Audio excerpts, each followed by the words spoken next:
Hello बच्चों, आज हम बात करने जा रहे हैं डुअल नेचर ऑफ इलेक्ट्रॉन या डी ब्रोगली वेव्स। यहाँ पे डुअल नेचर ऑफ इलेक्ट्रॉन की जगह ऑफ मैटर भी बोल सकते हैं, क्योंकि हमारे जो डुअल नेचर ऑफ इलेक्ट्रॉन या डी ब्रोगली इक्वेशन जो होता है किसके लिए एप्लीकेबल होता है? Small particles. स्मॉल पार्टिकल्स की बात करें तो जैसे हमारे इलेक्ट्रॉन, प्रोटॉन, न्यूट्रॉन, ईटीसी। तो सबसे पहले हम बात करते हैं डी ब्रोगली ने सजेस्ट किया था जो स्मॉल पार्टिकल होते हैं वो हमारे किस नेचर के होते हैं? वेव नेचर भी होते हैं। आपका साथ de Broglie suggest that moving small particles like electron, proton, neutron, etc have the properties of the wave. Clear है? तो ऐसा नहीं कि हमारे सिर्फ इलेक्ट्रॉन के लिए, यहाँ पर डुअल नेचर ऑफ मैटर भी आपकी एग्जाम पूछा जा सकता है, या डी ब्रोगली वेव्स पूछा जा सकता है, या डी ब्रोगली इक्वेशन पूछा जा सकता है। तो सबसे पहले de Broglie suggest that moving small particle like electron, proton, neutron, etc have the properties of the wave. अब एक एक पॉइंट को समझने की कोशिश करना। तो यहाँ पर हम इलेक्ट्रॉन को लेकर चल रहे हैं, तो एक एक पॉइंट में it is also known as wave nature of electron. ठीक है, वेव का मतलब क्या होता है? देखिए, जैसे वेव की बात करें, हमारा जो वेव कैसे चलता है ऐसे। तो उन्होंने बताया कि जो हमारे इलेक्ट्रॉन होते हैं उनके वेव नेचर होता है। तो यही कह रहे हैं कि it is also known as wave nature of electron. De Broglie based on Millikan oil drop experiment. एक एक्सपेरिमेंट था, उसका नाम Millikan oil drop experiment which show particle nature. उन्होंने बताया कि जो इलेक्ट्रॉन होते हैं हमारे किस नेचर के होते हैं? Particle in nature. And different study which show wave nature suggest that dual nature of electron both as material particles and as wave. तो उन्होंने बताया कि जो हमारे डी ब्रोगली ने बताया कि जो हमारे स्मॉल पार्टिकल होते हैं,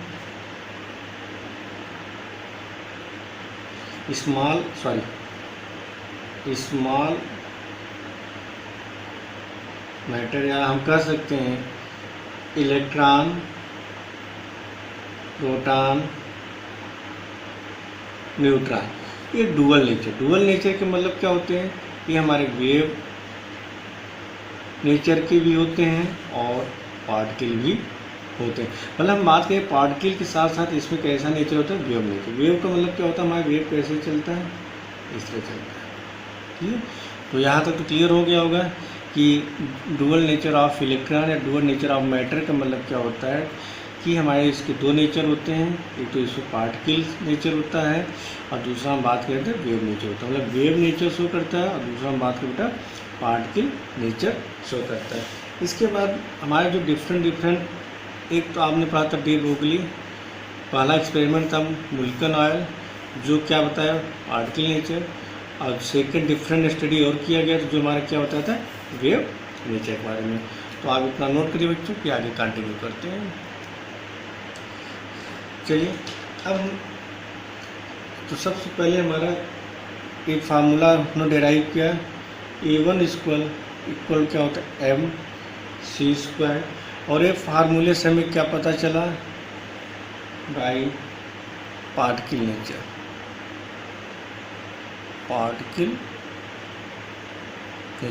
मतलब इस फार्मूले से मुझे जो इलेक्ट्रॉन प्रोटॉन होते हैं उससे क्या डिराइव होता है? Particle nature. Second, E2 equal h new, और ये क्या हमारा होता है? By wave nature. क्लियर? तो E1 इक्वल क्या होता है? mc² by particles nature. E2 equal h new by wave nature. मतलब हमारा वेव नेचर से रिलेटेड फार्मूला था, हमारा क्या बता रहा था? Particle in nature. अब क्या E1 इक्वल क्या हो सकता है आपका? E2। तो h न्यू इक्वल क्या होगा? MC square. अब आप बता न्यू क्या होता है आपका, फ्रिक्वेंसी होती है। न्यू इक्वल क्या होता है, C बाई लैम्डा। तो यहाँ पे क्या लिख सकते हैं, HC अपान लैम्डा इक्वल क्या हो सकता है, MC स्क्वायर। तो 1 अपान लैम्डा इक्वल क्या हो जाएगा, MC square upon HC। C cancel हो गया। 1 अपान लैम्डा इक्वल हो जाएगा MC अपान H, या आप लैम्डा इक्वल क्या बोल सकते हैं, H अपान MC। क्लियर है। या लैम्डा इक्वल क्या बोल सकते हैं, H अपान क्या बोल सकते हैं, P बोल सकते हैं। ठीक है। तो P इक्वल क्या होता है, MC। इस डेरिवेशन को बोलते हैं डी ब्रोगली इक्वेशन, या इस इक्वेशन को आप क्या बोलते हैं, डी ब्रोगली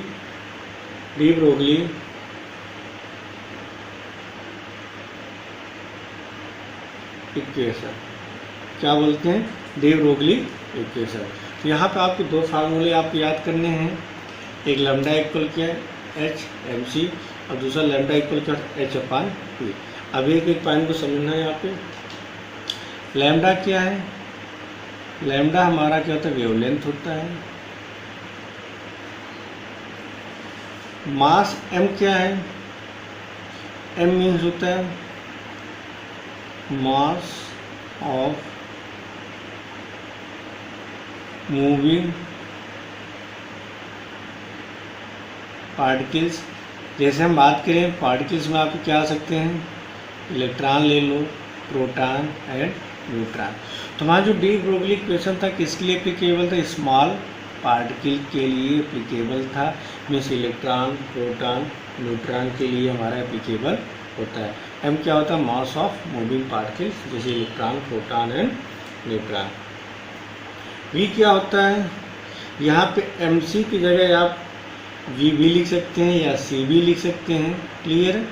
तो यहाँ पे C या कभी आपके पेपर में V मिलता है, या C मिलेगा या V मिलेगा। ये हमारा क्या होता है, velocity of moving particles. M क्या होगा, मास। क्लियर हो गया। C मतलब वेलोसिटी हो गया, ये हो गया लैम्डा हो गया। H क्या होता है हमारा, प्लैंक्स कांस्टेंट, और H की वैल्यू होती है 6.6 इंटू 10⁻34 जूल सेकेंड। और P हमारा क्या होता है, momentum of particles, momentum of particles. और P इक्वल क्या होता है, mv, या क्या कह सकते होता है, MC। तो E1 इक्वल MC स्क्वायर किसके द्वारा डेराइव है, बाई पार्टिकल नेचर। और E इक्वल hν हमारा क्या होता था, वेव नेचर। आपसे पूछा जा सकता है E1 इक्वल MC स्क्वायर क्या बता रहा, पार्टिकल नेचर, वेव नेचर, या बोथ, या none of the. E equal MC square, या आप बोल सकते हैं E इक्वल mv स्क्वायर। तो कहीं अलग अलग मूवमेंट अलग अलग किया रहता है। M बताता है मास, V मतलब वेलोसिटी, M मतलब मास ऑफ इलेक्ट्रॉन, V मतलब वेलोसिटी ऑफ इलेक्ट्रॉन। ये क्या बता रहा है, पार्टिकल्स में। दूसरा E इक्वल क्या होता है, h न्यू। H क्या है आपका, प्लैंक कांस्टेंट। ए आपके न्यू है बेटा, न्यू का मतलब थोड़ा सा ऐसे लिखा जाता है, V की तरह थोड़ा सा घुमा दिया जाता है। क्लियर। ए आपका लैम्डा होता है। यहाँ पे V मत समझिएगा, यहाँ पे न्यू है, और न्यू क्या होता है, फ्रिक्वेंसी होती है। न्यू क्या फ्रिक्वेंसी। E1 इक्वल E2 होगा, hν बराबर क्या होगा, MC स्क्वायर, और न्यू फ्रिक्वेंसी न्यू बराबर होता है C बाई लैम्डा। तो C by lambda MC square 1 upon lambda, C एक C कैंसिल है, C स्क्वायर है, तो 1 अपान लैम्डा बराबर MC, या lambda equal H upon M and C, या आपको C की जगह आप पेपर में V भी लिख सकते हैं। क्लियर है। तो बेटा आपको डी ब्रोगली इक्वेशन समझ में आ गया होगा कि हमारा डुअल नेचर ये होता है, मतलब ये हमारा बताता है जो स्मॉल पार्टिकल्स होते हैं, जो स्मॉल पार्टिकल होते हैं उनके लिए एप्लीकेबल होता है। जैसे हम बात करें वीक पार्टिकल्स, जैसे हम बात करें स्टोन, बाल्स, इन सब के लिए हमारा जो डी ब्रोगली इक्वेशन होगा एप्लीकेबल नहीं होगा। क्यों नहीं एप्लीकेबल हो? क्योंकि लैम्डा इक्वल क्या होता है H/mc। तो अगर हम बात करें लार्ज पार्टिकल की बात करें तो वहाँ पे m की वैल्यू क्या होगी? ज़्यादा होगी। m मतलब मास। जैसे हम बात करें स्टोन की बात करें या बॉल्स की बात करें तो उस केस में जो मास होगा, मास की वैल्यू क्या होगी? ज़्यादा होगी। जब मास की वैल्यू ज़्यादा होगी, लैम्डा की वैल्यू क्या हो जाएगी? कम हो जाएगी। उस केस में हम वेव नेचर और पार्टिकल नेचर को डिटरमाइन नहीं कर पाते। अगर आपसे पूछा जाए कि हमारा जो डी ब्रोगली इक्वेशन या डुअल नेचर किसके लिए एप्लीकेबल होता है? स्मॉल पार्टिकल, जैसे इलेक्ट्रॉन, प्रोटॉन, न्यूट्रॉन के लिए। लेकिन जो आपके बिग पार्टिकल्स होते हैं जैसे स्टोन, बाल, क्या ये हम लोगों के लिए एप्लीकेबल होगा? नहीं होगा। है जैसे चेयर की बात करें एप्लीकेबल होगा? नहीं। मतलब जो बिग पार्टिकल्स होते हैं उनके लिए हमारा एप्लीकेबल नहीं होता है। क्लियर हो गया बच्चों? अब हम बात करते हैं एनसीईआरटी के न्यूमेरिकल के बारे में, और एनसीईआरटी के जितने भी न्यूमेरिकल होता है आप उसको प्रॉपर तरीके से सॉल्व कर लीजिएगा। चलिए बच्चों, अब हम बात कर रहे हैं यहाँ पे एनसीईआरटी के प्रॉब्लम पे। तो यहाँ पे लिखा गया है, पूछा है calculate the wavelength of A bar of A mass 0.1 kg। मतलब m की वैल्यू दिया गया है, कितना दिया गया? 0.1 kg विथ वेलोसिटी, मतलब c की वैल्यू, या आप कह सकते हैं v की वैल्यू कितनी दी गई है? 10। h की वैल्यू आपको पता है, h की वैल्यू होती है 6.626 इंटू 10⁻34 जूल सेकेंड। आपसे पूछा क्या गया? लैम्डा, ये पूछा गया है। अब आपको फार्मूला पता है बच्चों, लैम्डा इक्वल क्या होता है? H/mc बोल सकते हैं या H/mv। तो लैम्डा पूछा गया है, h की वैल्यू आपको पता है 6.626 इंटू 10⁻34 अपान m की वैल्यू कितनी दी गई है? 0.1 इंटू वेलोसिटी कितना दिया गया? 10 दिया गया। क्लियर है? चलिए आप क्या 0.1 में 10 मल्टीप्लाई करेंगे आपको 1 आ जाएगा। तो लैम्डा की वैल्यू कितनी आ गई? 6.626 इंटू 10⁻34 मीटर। इसकी यूनिट क्या होती है लैम्डा की? लैम्डा की यूनिट क्या होती है? मीटर होती है, या आप बोल सकते हैं सेंटीमीटर। यहाँ पे मीटर पर सेकंड दिया गया है, तो यहाँ आप क्या लिखेंगे? मीटर। सिंपल सा पूछा है, calculate the wavelength of ball of mass इतना, मतलब हमारा दिया गया है जो स्मॉल, उसका मास कितना दिया? 0.1 kg दिया गया है। वेलोसिटी दी गई है, ठीक है। एच आपको पता है, लैम्डा आप लोग निकाल लेंगे। चलिए अब सेकंड प्रॉब्लम पे आते हैं। पूछा गया the mass of electron is 9.1 into 10⁻31 kg। If it's kinetic energy इतना दिया गया है, कैलकुलेट इट्स वेवलेंथ। अब समझ बहुत ईजी प्रॉब्लम है, परेशान नहीं होना है। अगर हम बात करें इसके सोल्यूशन के बारे में, पहले आप नोट करिए क्या क्या दिया गया। मास दिया गया, मास ऑफ इलेक्ट्रॉन कितना दिया गया? 9.1 इंटू 10⁻31 दिया गया है। एच की वैल्यू आपको पता है कितना होता है? 6.626 इंटू 10⁻34 जूल सेकेंड। और पेपर में क्या दिया है? Kinetic energy. और काइनेटिक एनर्जी कितना दिया गया? 3.0 इंटू 10⁻25 जूल। आपसे पूछा क्या कि लैम्डा, लैम्डा का फार्मूला क्या होता है? H/mv।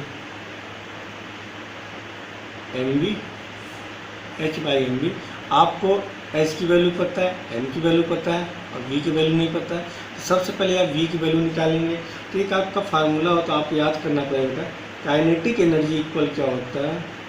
Half M V square. तो वी स्क्वायर बराबर क्या हो जाएगा, तो वी स्क्वायर बराबर हो जाएगा, ये फार्मूला बेटा काइनेटिक एनर्जी बराबर क्या होता है, half M V square. V मतलब वेलोसिटी और वी मतलब मास ऑफ इलेक्ट्रॉन। वी यहाँ किसके बारे में बात किया, इलेक्ट्रॉन के बारे में। तो वी स्क्वायर बराबर क्या हो जाएगा, 2 काइनेटिक एनर्जी अपान एम। तो वी इक्वल क्या हो जाएगा, तो वी इक्वल हो जाएगा 2 काइनेटिक एनर्जी अपान एम। इसको नोट करिए बच्चों कि नेक्स्ट पेज में बात करते हैं।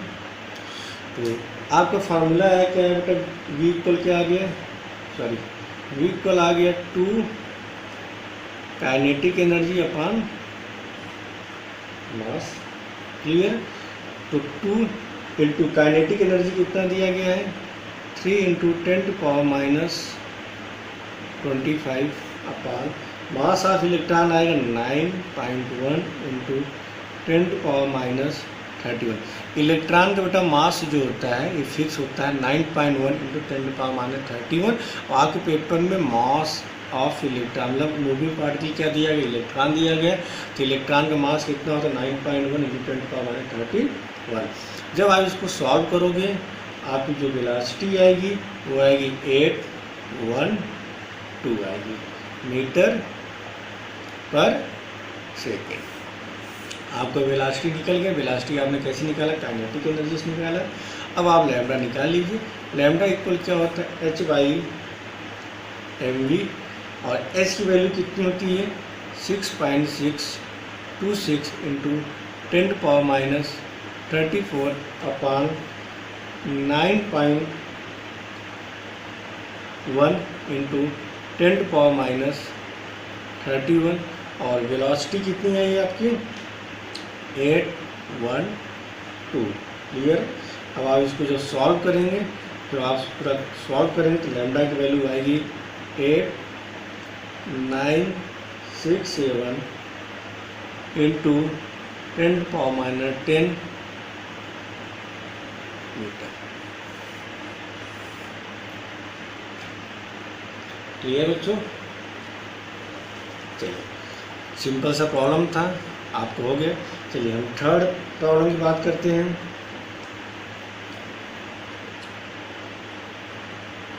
नोट करिए आप प्रॉब्लम क्या है, calculate the mass of photon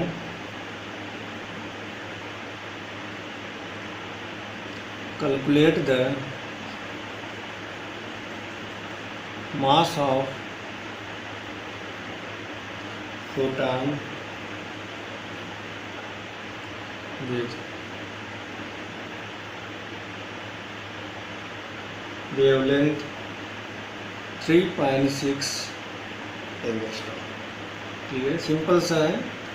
तो सबसे पहले क्या होगा, हमसे पूछा क्या है मास, मतलब m की वैल्यू आपसे पूछा गया है, वो आपको निकालना है। अब यह कि पॉइंट समझना, मास ऑफ फोटॉन पूछा गया, आपको लैम्डा की वैल्यू दी गई।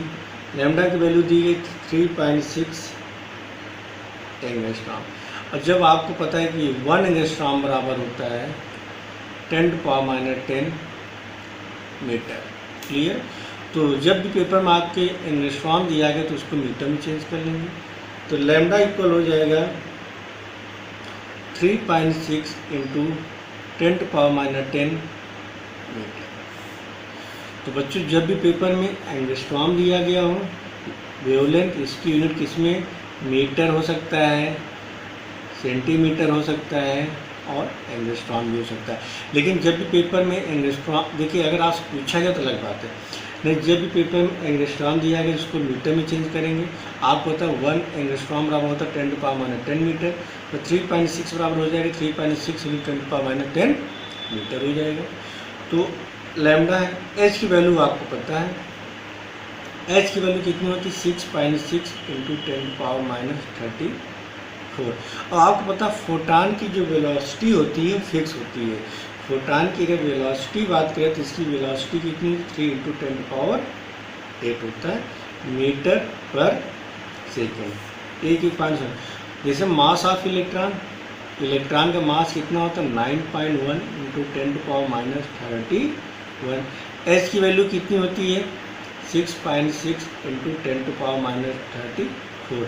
फोटान की जो वेलोसिटी होती है कितनी होती है 3 इंटू 10⁸, या लाइट की वेलोसिटी कितनी होती है 3 इंटू 10⁸ मीटर पर सेकेंड। तो ये सब वैल्यू बेटा आपको याद करनी पड़ेगी, ठीक है। आपके पेपर में जो चीज़ एक्सपेरिमेंटली डिटरमाइन दिए गए वो आपके पेपर में मेंशन नहीं रहता है, इसलिए ये सारी चीज़ आपको याद करना है।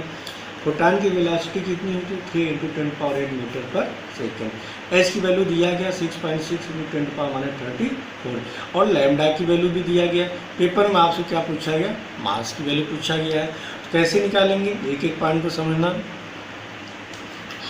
लैम्डा इक्वल क्या होता है एच बाई एम वी, तो एम बराबर क्या हो जाएगा एच अपान लैम्डा वी, और एच की वैल्यू कितनी होती है 6.626 इंटू 10⁻34 अपान, और लैम्डा की वैल्यू कितना दिया गया है 3.6 इंटू 10⁻10, और वेलोसिटी ऑफ लाइट कितनी दी गई है 3 इंटू 10⁸।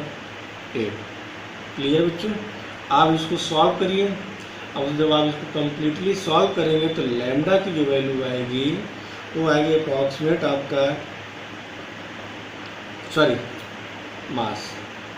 मास की जो वैल्यू आएगी वो आएगी 6.135 इंटू 10⁻25 kg। कितना आएगा बच्चों 25 kg आ जाएगा। इसको आप सॉल्व करेंगे आ जाएगा 6.135 इंटू 10⁻25 kg। तो डी ब्रोगली इक्वेशन बच्चों आपको क्लियर हो गया होगा। आपको डी ब्रोगली इक्वेशन से सिर्फ दो चीज़ जो हमारे स्मॉल पार्टिकल होते हैं वेव नेचर बताता है और पार्टिकल्स नेचर दोनों हमारा बताता है। फार्मूले क्या होते हैं, लैम्डा इक्वल क्या होता है एच अपान एम बी हो सकता है, लैम्डा इक्वल हो सकता है एच अपान पी। एच मतलब क्या होता है प्लैंक कांस्टेंट, एम मतलब mass of moving particle, B मतलब वेलोसिटी ऑफ मूविंग पार्टिकल, ठीक है। मास ऑफ इलेक्ट्रॉन फिक्स होता है 9.1 इंटू 10⁻31 kg। प्लैंक कांस्टेंट की वैल्यू क्या होती है 6.6 इंटू 10⁻34। वेलोसिटी ऑफ फोटान कितना होता है 3 इंटू 10⁸, या velocity of light, velocity of